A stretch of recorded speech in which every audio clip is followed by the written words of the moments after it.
नमस्कार बच्चों, गरव एजुकेशन में आपका स्वागत है। आज हम करेंगे भाई उच्चारण स्थान।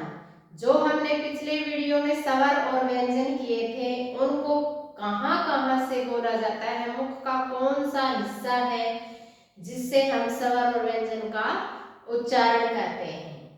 चलो शुरू करते हैं। इसके लिए एक सूत्र होता है भाई, ऐसे एक एक करके ख का उच्चारण कहाँ से होगा, ट का उच्चारण कहाँ से होगा, द का उच्चारण कहाँ से होगा। हम इन व्यंजनों को और स्वरों को याद नहीं रख सकते, सूत्र हम याद रख सकते हैं भाई। तो एक सूत्र के माध्यम से मैं आपको समझाऊंगी कि कौन से व्यंजन और स्वर का उच्चारण कहाँ से होता है, मुख के किस हिस्से से होता है। चलो शुरू करते हैं। सबसे पहला है अपना एकु है विसर्जनीय नाम कंठ है। क्या है अपना पहला है एकु है विसर्जनीय नाम कंठ है। तो इसमें लेंगे हम ए अनार और आ आम, ए अनार आ आम और ओ। ये क्या है, इसको हम ओ साउंड से बोलते हैं। कु, कु का मतलब क्या है, कै वर्ग। क्या है कु का मतलब, कै वर्ग। कै वर्ग में हमने सीखा था कि कै वर्ग में 5 व्यंजन होंगे, कै ख ग घ और अड़। ठीक है। और उच्चारण स्थान या व्यंजन यहाँ वर्णमाला में लिखते समय हम सबको क्या कर देंगे, व्यंजनों को हलंत कर देंगे। ये बात भी याद रखना भाई। तो एकु है, कु का मतलब कै वर्ग, मतलब 5 आ जाएंगे, कै ख ग घ और अड़। है मतलब है हल। विसर्जनीय नाम मतलब जो विसर्ग है, जितने भी विसर्ग हैं, और कै वर्ग के क्या है, 5 वर्ण प्लस ए और आ। स्वर का ए आ ओ और कै वर्ग के 5 वर्ण है और विसर्ग, इन सब को हम कंठ से बोलते हैं।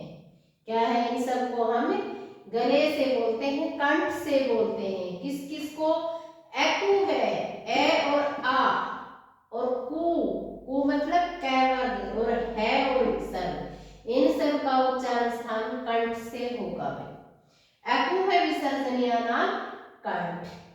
नंबर 2 है आपका ईचु यशानाम तालु। क्या है, ईचु यशानाम तालु मतलब ई, छोटी ई और बड़ी ई, छोटी ई और बड़ी ई। चू मतलब च वर्ग के, हमने 5 वर्ग पढ़े थे, तो दूसरा क्या है, च वर्ग है। तो ई चू मतलब ई दोनों प्लस चू, च वर्ग। च वर्ग में ये 5 आ जाएंगे, च छ ज झ और य। आगे है यशानाम, यगा और श, देखो ये स सलगम वाला स है भाई इसमें। ठीक है। इन सब का उच्चारण तालु से, तालव्य से होगा। यहाँ से जो मुंह के बीच का पार्ट होता है तालु, जिसको हम बोलते हैं, जहां जीभ ऊपर चिपकती है हमारी, उसको क्या बोलते हैं, तालव्य बोलते हैं। तो दूसरा है अपना ईचु यसानाम तालु मतलब ई और ई, च वर्ग, य और स सलगम, इन सब का उच्चारण किससे होगा, तालव्य से होगा, तालु से होगा। तालव्य भी लिखा जा सकता है अगर वे किसी कंपटीशन एग्जाम में आए तो ईचु यसानाम तालु मतलब इन सब का उच्चारण किससे होगा, तालु से होगा। आगे चलते हैं। तीसरा नंबर है अपना रीटु रसाणाम, रीटु रसाणाम मूर्धा मतलब री ऋषि। और देखो ये ढ ढक्कन के अन्य व्यंजन बताए थे मैंने, दो अड़ और ढ, तो ये ढ है, ठीक है, री और ढ। और टू, टू का मतलब ट वर्ग। क्या है, टू का मतलब ट वर्ग है। ट वर्ग के हमें 5 व्यंजन लेने हैं। ट वर्ग के 5 व्यंजन कौन कौन से हैं, ट ठ ड ढ और अड़। री टू र, आ गया शरणाम,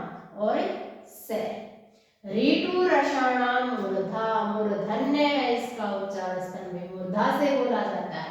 ऋतु रसाणाम मूर्धा। तो री ऋषि टै वर्ग ड़ और टै वर्ग के पांचों व्यंजन रे और श। षटकोण है भाई इसमें स सरगम था, इसमें स षटकोण है। आगे चलते हैं, अगला है अपना लरितु लसानाम दंत। क्या है? लरितु लसानाम दंत। लरी संस्कृत का है भाई, लरी वर्ण क्या है? संस्कृत का है। तो लरितु, तू का मतलब क्या है? तय वर्ग। क्या है? तय वर्ग। तय वर्ग के पांचों व्यंजन शामिल करेंगे हम, त थ द ध और न। लरितु ल, लरटु स, सपेरा। लरितु लसानाम दंत। इन सब का उच्चारण किससे होगा? दंत से होगा, दांतों से बोले जाएंगे, दांतों के बीच में जीभ आएगी, दंत से। लरितु लसानाम दंते, दंते हैं ये, दंत से बोले जाते हैं। अगला है अपना भाई उपपदमानिया नाम ओष्ठो। क्या है? ओष्ठ होता है होठ। तो उ मतलब छोटा उ और बड़ा उ। पू का मतलब क्या है? पै वर्ग। क्या है? पै वर्ग। क्या होगा? पू का मतलब यहाँ पै वर्ग से है। किससे है? पै वर्ग से है। पै फै बै भै और मैं। पै फै बै भै और मैं। उपपदमानिया नाम किससे होगा इनका? ओष्ठ से, होठ से होगा। उपू छोटा उ बड़ा उ पै वर्ग क्या होंगे? होठ से बोले जाएंगे भाई। अगला है ए दई तो। ए और आई, ए और आई जो स्वर है वो कंठ तालु से, कंठ तालव्य से, ठीक है। कंठ और तालु से बोले जाने वाले कौन से हैं वर्ण? ए और आई। इनका उच्चारण स्थान क्या है? कंठ तालु है। औ दौ तो। क्या है? औ दौ तो। औ दौ तो का मतलब क्या है? ओ और औ। ओ दौतो का मतलब क्या है? ओ और औ। यहाँ ओ है, यहाँ द के औ की मात्रा है। ओ दौतो, ओ और औ इनका है कंठोष्ठ। कंठ और ओष्ठ गले और होठ दोनों से बोले जाते हैं। इनका उच्चारण स्थान क्या होगा? कंठोष्ठ। किस किस का? ओ और औ का। आगे आता है वकारस्य दंतोष्ठ। व का उच्चारण किससे होता है? दंत और ओष्ठ से। अगर व नहीं दे रखा हो, फ दे रखा हो, तो फ का भी क्या उच्चारण स्थान? दंतोष्ठ से। और फ का उच्चारण स्थान में यहाँ पै वर्ग वाले में ओष्ठ से भी है, ठीक है। तो क्या है? वकारस्य दंतोष्ठ। व का उच्चारण स्थान क्या है? दंत और ओष्ठ। दांत और होठ दोनों से इनका उच्चारण स्थान होता है दंतोष्ठ, ठीक है। यण गणना नाम नासिका। क्या है? यण गणना नाम नासिका मतलब अंग और ए है, जो ऊपर चंद्र बिंदु है अड़, यहाँ ढ था, ये अड़, ठीक है। ये ढ है और ये क्या है? यहाँ अड़ आ जाता है। तो यण गणना नाम नासिका मतलब अड़, ये वाला अन्य व्यंजन वाला नहीं है, ये क वर्ग का लास्ट वाला है अड़े। ये इसका भी लास्ट वाला है च वर्ग का। ट वर्ग का अड़े, न और मैं, पांचों वर्गों के लास्ट जो वर्ण है अपने, क्या है? पांचों वर्गों का जो लास्ट वर्ण है वो और अंग और ए है। ये सब किससे बोले जाते हैं? नासिका से बोले जाते हैं, नाक से बोले जाते हैं। और जो ये लास्ट वाले पांचों वर्गों का पांचवा वर्ण है, इनको हम क्या बोलते हैं? पंचम वर्ण भी बोलते हैं। पंचम का मतलब पांचवा वर्ण, ठीक है। पंचम वर्ण पांचवा वर्ण है ये, इनको पंचम वर्ण भी बोलते हैं। और इनका उच्चारण स्थान क्या होता है? नासिका से होता है, नाक से होता है, ठीक है। एक बार फिर दोबारा से देखो। एकु है विसर्जनीय नाम कंठ है। अगर हम इस सूत्र को याद कर लेते हैं तो इनको एक एक को याद करने की आवश्यकता नहीं कि हम एक एक याद रखें हुए, क्योंकि सूत्र में ही सब कुछ लिखा है इसमें। तो सूत्र एक बार फिर दोबारा से देखें, अपने आप समझ में आ जाएगा। अकुह विसर्जनीयानाम कंठ, मतलब इनका उच्चारण स्थान ए आ क वर्ग है और विसर्ग का उच्चारण स्थान क्या होगा? कंठ। अकुह विसर्जनीयानाम कंठ, ईचु यशानाम तालु, यह और श कौन सा आएगा वो इस सूत्र में लिखना सीखे हुए। ईचु यशानाम तालु, रेटु रसानाम मूर्धा, लरितु लसानाम दंत, उपपदमान्यानाम ओष्ठ, एदयितो कंठ तालु, ओदौतो कंठोष्ठ, वकारस्य दंतोष्ठ और यणगणनानाम क्या है? नासिका। ये सब अपने क्या है? उच्चारण स्थान है कि स्वर और व्यंजन कहाँ कहाँ से बोले जाते हैं, कि कौन कौन से भाग से इनका उच्चारण किया जाता है। अगर हम सूत्र याद कर लेंगे तो ये अपने आप आसानी से याद हो जाएगा। काफी इम्पोर्टेंट टॉपिक है भाई, स्कूल लेवल पर तो आता ही है, कंपटीशन एग्जाम में भी इस लेवल के काफी क्वेश्चन पूछे जाते हैं कई बार। ठीक है, आगे भाई अपना उच्चारण स्थान हुआ, पीछे हमने स्वर और व्यंजन कर लिए। और इस वर्णमाला वाले चैप्टर में वर्णमाला वाले चैप्टर में रह जाता है आपका एक है अपना भाई अनुस्वार शब्द। क्या है अपना? अनुस्वार शब्द है। अनुस्वार किसे कहते हैं? क्या है? अनुस्वार।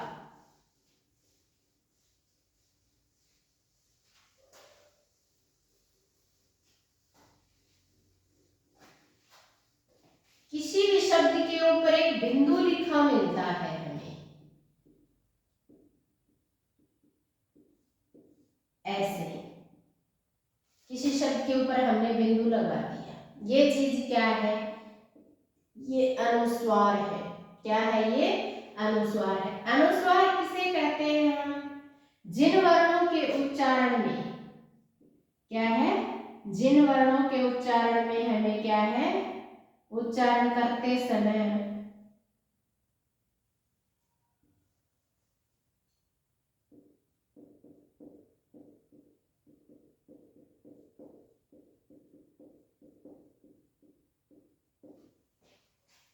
सांस क्या है? नाक से बाहर निकले। सांस क्या है? नाक से बाहर निकले।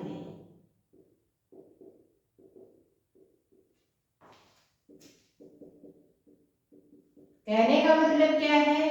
जिन व्यंजनों का उच्चारण हम नाक के द्वारा करते हैं, नाक से जो हम बोलते हैं, क्या है? जिनकी ध्वनि में नाक की आवाज निकलती है। देखो, संत शब्द है, संत, तो क्या है? न का उच्चारण स्थान क्या है? नाक से है। गंगा क्या है? नासिका से बोला जाता है। नाक से जो बोला जाता है वो क्या कहलाता है? आपका अनुस्वार कहलाता है। नाक से जिन वर्णों का उच्चारण हम करते हैं वो क्या कहलाते हैं? अनुस्वार कहलाते हैं। एक आता है भाई अपना अनुनासिक। एक शब्द है अपना इस चैप्टर में अनुनासिक। देखो, किसी शब्द के ऊपर ऐसे आधा चांद और उसके अंदर बिंदु लगा देते हैं, जिसको हम चंद्र बिंदु बोलते हैं। क्या बोलते हैं? चंद्र बिंदु बोलते हैं। क्या बोलते हैं? चंद्र बिंदु। ये क्या है? अनुनासिक है। इनका उच्चारण नाक प्लस क्या है? मुख दोनों से होता है। मुख और नासिका से जिसका उच्चारण किया जाता है क्या कहलाते हैं? आपका अनुनासिक कहलाता है। जिन वर्णों का उच्चारण करते समय हमें क्या है? नाक और मुख दोनों की जरूरत पड़ती है। नाक और मुख दोनों से बोले जाते हैं। क्या कहलाते हैं? आपके अनुनासिक कहलाते हैं। और इसका सिंबल क्या होता है? चंद्र और बिंदु। चंद्र बिंदु इसका अकेला क्या है? बिंदु है। तो जैसे माँ शब्द है, माँ, चांद, ये शब्द क्या है? आपके अनुनासिक कहलाते हैं। क्या कहलाते हैं? आपके अनुनासिक कहलाते हैं। इनमें सिर्फ बिंदु है, ये क्या है? अनुस्वार है। और जब चंद्र और बिंदु दोनों लग जाते हैं तो क्या कहलाते हैं? आपके अनुनासिक कहलाते हैं। व्यंजन पढ़े कैसे है तक में, क्या है कैसे है तक। उसके बाद भी हम यूकेजी में लिखते हैं अक्षय से अक्षत्रिय, तरह से त्रिशूल, ग से ज्ञानी और शरय से श्रमिक। 4 शब्द और बोलते हैं हम। इन चारों व्यंजनों का मतलब क्या है? कैसे है तक हमने कितने किए? 33 व्यंजन किए। अब बच गया सरय से श्रमिक, तरह से त्रिशूल, ग से ज्ञानी और सरय से श्रमिक, अक्षय से अक्षत्रिय। वैसे इसका शुद्ध उच्चारण जय होता है भाई, क्या होता है? जय होता है। ज्ञानी हम बोलते हैं, वैसे ज्ञान नहीं होता, क्या होता है? ज्ञान होता है। अब देखो भाई ये 4 क्या हैं? अक्षय, त्रय, ग और शरय, ये सब चारों क्या है? आपके संयुक्त व्यंजन है भाई। क्या है ये? आपके संयुक्त व्यंजन है। क्या है ये? संयुक्त। संयुक्त का मतलब होता है भाई ये 2 व्यंजनों के मेल से बने हैं। इनमें क्या है? 2-2 व्यंजन होंगे, इनको क्या बोलते हैं? संयुक्त व्यंजन बोलते हैं।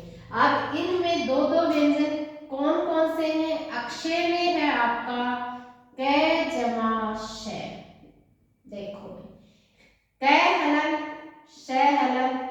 अगर मैं यहाँ हलंत लगाऊंगी तो आगे ए लिखना होगा हमें, क्योंकि क्या है? स में ए है। स षटकोण लिखा जाएगा, क्षय बनता है कै जमा स से। और अगर इसको हलंत नहीं लिखते हैं तो इसको ए की आवश्यकता नहीं है भाई, कै जमा से लिख सकते हैं। और अगर हम इसको हलंत लिखेंगे तो हम ए को बाहर निकालेंगे। आगे है आपका भाई त्रय त्रिशूल। त्रय बनता है तय जमा रे से, और वैसे ही अगर रे हलंत लिखेंगे तो आगे हम ए लगा देंगे। जय जानी बनता है जय जमा ये से भाई, ठीक है। और आपका शरय बनता है भाई शरय श्रमिक, शय सरगम प्लस रे जमा ए, से जमा रे जमा ए से क्या बन जाता है? श्रय श्रमिक बन जाता है। अगर हम लास्ट वाले को हलंत नहीं लिखेंगे तो ए हटा देना है, अगर हलंत लिखते हैं तो उसमें ए लिखोगे। एक आता है भी अपने किसी भी शब्द के पीछे 2 ऐसे बिंदु लगा देते हैं हम, इनको क्या बोलते हैं? हम विसर्ग बोलते हैं। क्या बोलते हैं? हम इनको विसर्ग बोलते हैं। और ये तत्सम शब्द तक ही सीमित रह जाता है। विसर्ग क्या है? अपना तत्सम शब्द तक ही सीमित रह जाता है। विसर्ग किसे कहते हैं? किसी भी शब्द के पीछे लगने वाले, शब्द के पीछे लगने वाले 2 खड़े बिंदु, पीछे लगने वाले 2 खड़े बिंदु क्या कहलाते हैं? आपके विसर्ग कहलाते हैं। क्या कहलाते हैं?